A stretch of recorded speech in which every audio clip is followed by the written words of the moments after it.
I'm Zaza, 30 years old, and I want to share a past that I kept hidden for many years because it was too painful and hard to accept. There are things in life that we never thought would happen to us, but they still come and change. Everything I never imagined, that I would have to live in torment because of a truth that I still find hard to accept. My story is not one of love or family happiness, as people often think, but rather about sacrifices and hidden emotions. People say that love is the only reason to. People get married, but in the case of my mother and stepfather, I knew that was not true from the first time he appeared. I felt something was off, and gradually I realized that my mother was just an excuse. I was the real reason he married her. Make sure to subscribe to my channel so I can continue bringing you more fascinating, true you stories like this one. And don't forget to watch this video till the end, because this story is going to be incredibly interesting. My mother owned a small, old-fashioned boutique. After my father passed away when I was young, she raised me and took care of me, until I became an adult with her resilience and determination. She not only took care of our lives, but also transformed her fashion store into a beloved place in our community. My mother has always been a model of strength and independence in my eyes. Life went on steadily and peacefully. My mother continued to work hard at the boutique, while I focused on my studies as time passed. I entered a transitional phase of my life when I started university. It was the first time I felt like I had truly escaped my mother's protective embrace and stepped into the wider world. The early days of university brought many new experiences, and then one day I met Mr. Stan, who was not only my teacher, but also my stepfather. Mr. Stan was a philosophy lecturer, and from the very first day of class, I was captivated by his teaching style. He helped me gain a deeper understanding of the subject and changed the way I viewed life after class. Conversations became more frequent, and through that I realized he had a significant influence on me. However, I gradually began to feel something strange in his gaze when he looked at me. First, I thought it was just my imagination, but as time went on, this feeling became clearer. There were moments when I spoke, and he looked at me, not just like a teacher to a student, but with a deeper gaze, as if there were things he was not saying. That gaze contained an intimacy, a silence filled with hidden meanings, and I began to feel uncomfortable every time it appeared. I felt confused. It was not the gaze I was used to, but one that seemed to be examining me, as if expecting something from me that I could not understand. I wondered if I was imagining too much, but this strangeness could not be denied. As time passed, not only Mr. Stan's eyes, but I also began to notice strange actions from him. Every time I talked or walked by, he would try to stand closer to me, sometimes placing his hand on my shoulder in a way that made me uneasy. Those gestures seemed harmless at first, but they became heavy, making me uncomfortable once he kept me after class to discuss the lecture. But the conversation was not like the previous ones. He didn't just talk about the subject, he seemed to want to prolong our meeting. That unnecessary gaze and intimacy made me feel suffocated. I no longer felt the respect and distance that should exist between teachers and students. Gradually, I didn't dare to see him as much as before. I made up excuses to avoid private conversations after school when he offered to help. I could only refuse, claiming I was busy, but in my heart, I just wanted to maintain my distance. I tried to sit further away. In class, limit eye contact, and sometimes Evan went to school late. To avoid seeing him before class, I thought that if I avoided Mr. Stan, everything would be fine. If I didn't have to face those strange looks and actions, maybe I could forget the anxiety that surged inside me. For the rest of the school year, I tried to avoid seeing him again. Everything seemed to return to normal when I kept my distance, and I thought all the trouble was over. However, I didn't expect that the safety I created for myself was only temporary.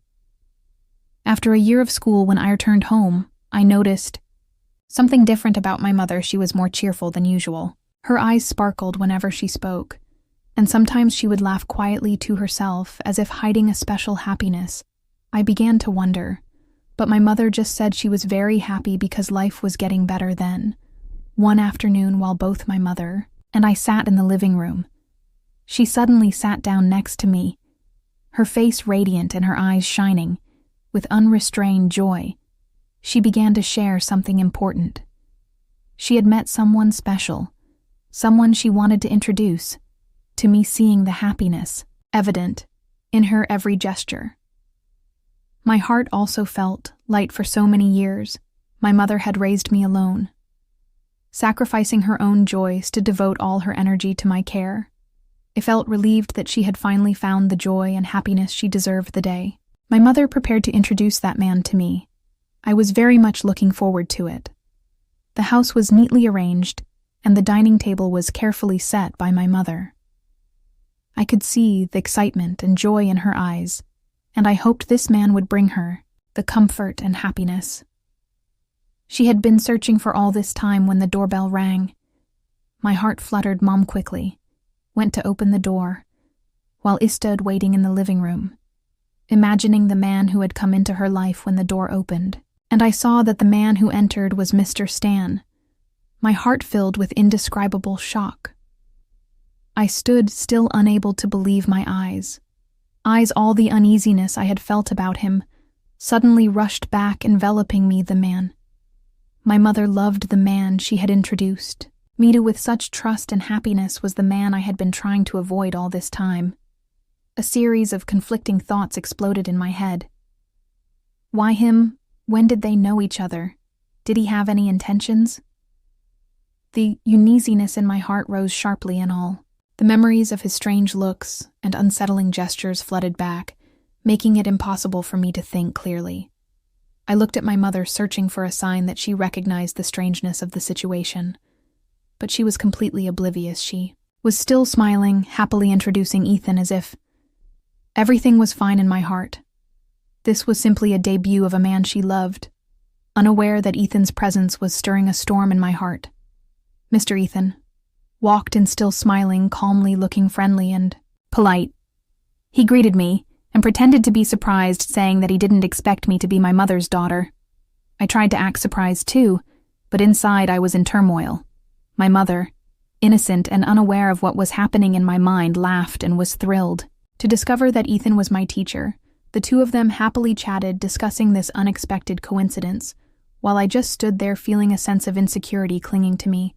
I couldn't stop asking myself as who Mr. then really was and why he appeared in my mother's life in a completely different role than I knew him to be.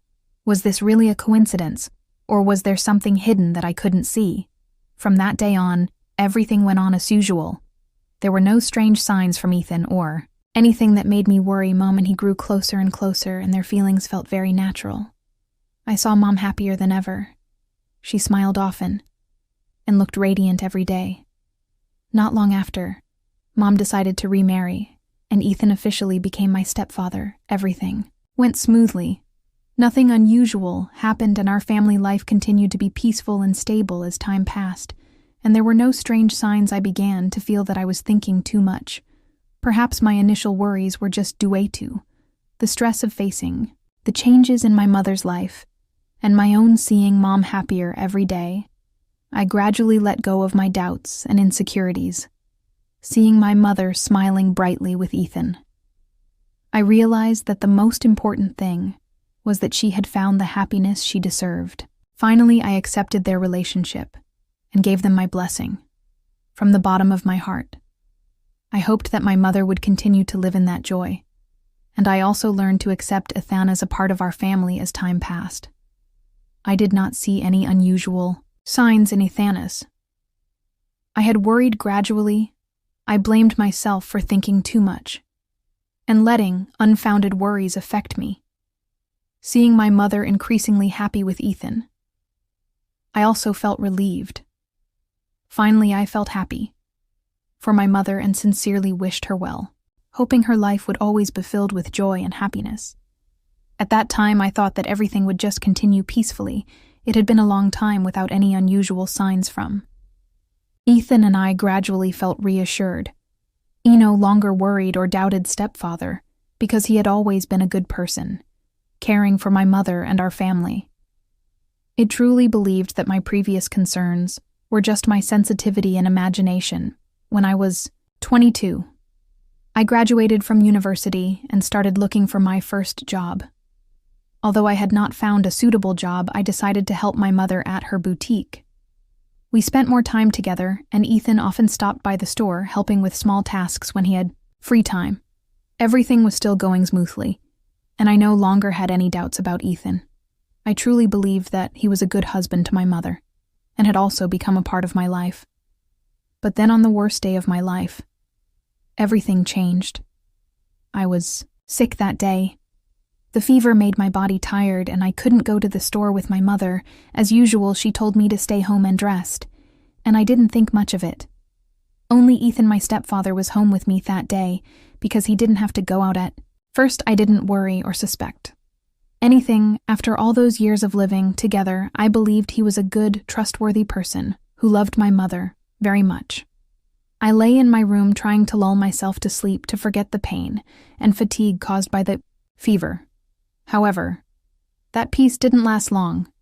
The thing I never expected to happen happened that very day in the house that I once considered the safest place. Ethan came into the room with a glass of water and some pills. He said they were painkillers, help my fever go down faster. His voice was gentle and kind. Nothing that raised suspicion. The fever had made my head spin, and I didn't think much of it. I just wanted to get better and get some sleep. So I took the pills from him and swallowed them without hesitation. I drank the water, unaware that this was just the beginning of the worst that was about to unfold at that moment. Everything seemed normal, and I didn't notice anything odd after I finished drinking. I didn't feel anything unusual. The medicine didn't seem to take effect immediately, and I was still fully aware of my surroundings. I lay there quietly, thinking that the fever would soon subside. However, after about 20 minutes, things began to change. Ethan returned to the room, this time without medicine or water. There was something in his eyes that worried me, but when I tried to sit up, I was shocked to find that my body could no longer move. A feeling of paralysis spread throughout me, as if all my strength had been drained. I panicked inside, trying to brace myself to escape this helplessness, but I could only lie there, eyes wide open. As Ethan walked closer, Ethan approached, his face calm, but his eyes flashed with something that sent a chill down my spine. I struggled trying to move, but my body seemed completely paralyzed. Not a single finger would move. The helplessness frightened me. But that fear increased, even more when he leaned down, his face just a little away from mine, and smiled. His smile was no longer friendly and gentle, but scary and cold. Then he whispered, his voice soft, but clear enough for me to hear. I have waited for this opportunity for a long time. I was horrified, unable to believe what I had just heard. My mind was spinning, trying to comprehend what was happening, but everything seemed to fall apart. At that moment, the worries and doubts from before suddenly became too real, and I realized that the nightmare I had thought was just an imagination had become a reality. Ethan sat down next to him, his eyes filled with calculation. His smile sinister. I lay there, helpless, unable to move or resist, only able to listen to his every word. Each sentence echoed clearly, gradually revealing a horrifying truth that I had never considered. He began to explain that ever since I entered college, he had feelings for me and had always wanted to get close to me. He had tried every opportunity to approach me, but noticed that I always kept my distance and did not let him in his attempts to connect, failed, and my avoidance made him choose another path to infiltrate my life. Ethan began to learn about me, delving into my personal information and background. When he learned about my mother and our family situation, he decided that the only way to get close to me was through her. He planned to get to know my mother. Gradually earning her trust, everything seemed to happen easily for him, and before I knew it, He had become my mother's husband, integrating himself into my family life. Hearing those explanations made me feel as if I was falling into a deep pit of despair. I could not believe that everything that had happened around me was so meticulously orchestrated. What I had thought was normal. My mother's happiness turned out to be just a facade with the ultimate goal of getting close to me. I felt immense pain and disgust when I realized that from start to finish everything was part of his plan. After he finished speaking, Ethan moved closer, his eyes filled with satisfaction as he saw me lying motionless on the bed. I was completely helpless as he approached his eyes. No longer held any of the gentleness my mother had seen. They were greedy and cold. I tried to shrink back, but I couldn't. Every movement seemed hopeless. My heart raced in my chest, but my body felt locked, no longer obeying my will. Then Ethan leaned down, his hands sliding over me, bringing with them a feeling of disgust that I couldn't shake. He took control of my body without mercy. I could only lie there, paralyzed, feeling every moment he took from me. The seconds stretched like eternity, and all I could do was hope for it to end. But no, he didn't stop. The world around me seemed to collapse. All the people I had known were torn away by him. I wanted to struggle to fight back, but it was all in vain. Ethan didn't stop, and my body no longer belonged to me. Time seemed to drag on forever, each passing second becoming a nightmare with no escape. I lay there helpless, staring at the ceiling, trying to escape reality. But everything kept happening slowly and painfully. The feeling of paralysis, of losing control, made the fear in me rise with each second, each minute. Every move he made, every touch, was like a blow to my self-esteem and dignity. Pieces of me shattered without any way to stop it. I felt my body no longer belonged to me. I was completely taken over by him. Everything happened so slowly. I could only lie there, living in terror with no way to fight back. Each moment lasted for hours, and I just wanted it all to end when it was over. I lay there feeling empty and numb. The room seemed cold, stifling, and lifeless. Ethan stood up, adjusting his clothes, as if nothing had happened, while I lay still, unable to escape the horror I had just experienced. I felt my entire world collapse. Everything I knew and believed, and faded into meaninglessness. My mind was filled with echoing questions full of pain and anger. I could not understand why it had happened. How could the person my mother loved, the person I had tried to accept as part of my family, do this to me? The pain, fear, and betrayal all mixed together, suffocating me and leaving me with nothing but helplessness and despair.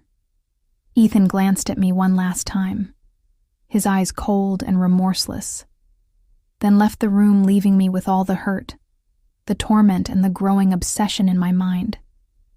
I didn't know how to face this reality, or how to continue living, when everything seemed to have completely collapsed. After a while, as the effects of the drug gradually wore off, I felt controls slowly returning. To me, body still weak and dizzy.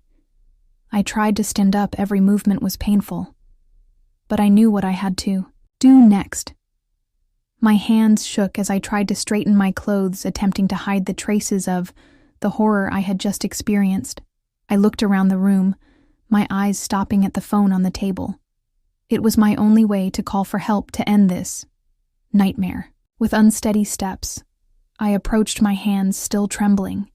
As I picked up the phone, I dialed, while then each number feeling more challenging.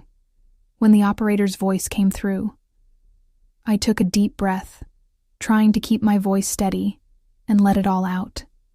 The police arrived in seconds, but to me, the wait felt like an eternity. When they entered the house, the silence shattered. Voices rang out, footsteps hurried, and finally, Ethan was arrested. He didn't resist, just bowed his head silently as the police handcuffed him, as if he knew it was over. My mother returned shortly after the police arrested Ethan. She saw me still trembling and weak, standing next to the police. At first, she didn't understand what was happening. I looked into my mother's eyes and all my strength seemed to evaporate in that moment. I couldn't hold back any longer. Tears streamed down my face as I told her everything. My voice broke as I recounted the truth about Ethan, what he'd done, and the horror I had endured. My mother was stunned, her eyes wide with confusion and pain. She didn't say anything the whole time I spoke. She just stood there as if her whole world had collapsed. When I finished, my mother collapsed, sobbing in utter grief and regret. She blamed herself for not realizing what was wrong and for bringing someone like Ethan into our lives in her pain. She repeated one sentence over and over: "I'm sorry. Sorry. I'm sorry." But I knew that no apology could ever erase the pain we were feeling. That day changed everything, forever. My mother could never forgive herself, and I could never return to the way my life was before, after the police arrested Ethan. A part of me felt relief, but the pain and hurt did not fade. Immediately, I had achieved justice for myself. I had bravely faced what he had done, but that did not mean the haunting would disappear. My mother, after hearing the whole truth, sank into a deep state of remorse and regret. She couldn't stop blaming herself for letting Ethan into our lives and for not recognizing